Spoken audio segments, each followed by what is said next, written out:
కేసీఆర్ ఉన్నప్పుడు కరెక్ట్ రైతు బంధు ఇచ్చిండు, కేసీఆర్ కిట్ ఇచ్చిండు, కరెంట్ 24 గంటలు వచ్చింది, మోటార్లకు ట్రాన్స్ఫర్లకు ఏం కాలే.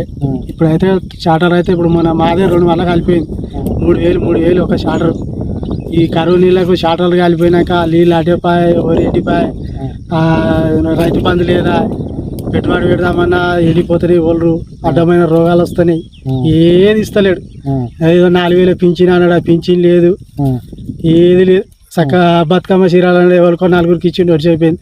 అదేందో గ్రూపులలో పెట్టి ఇచ్చిండు, లేదు. 6 గ్యారెంటీలు వస్తున్నాయన్న? 6 గ్యారెంటీలు లేవు, ఏమీ లేవు.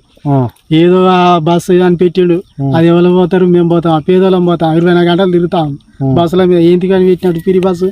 మేము చేసేది వ్యవసాయం పని, వ్యవసాయానికి లాభం జరిగేది చేయాలి. కానీ మంచి మంచి వాళ్ళు పోయి జాబులు చేసుకునే వాళ్ళకు పిరి బస్సు పెడితే వాళ్ళు కాళ్ళు ఇంటికాడ పెట్టుకొని పిరి బస్సుల మీద సిటీలలో జాబులు చేసుకోవాలి. మేము వ్యవసాయం చేసే వాళ్ళం సీటుకి పోయి బతాం బస్సుల మీద పోయి.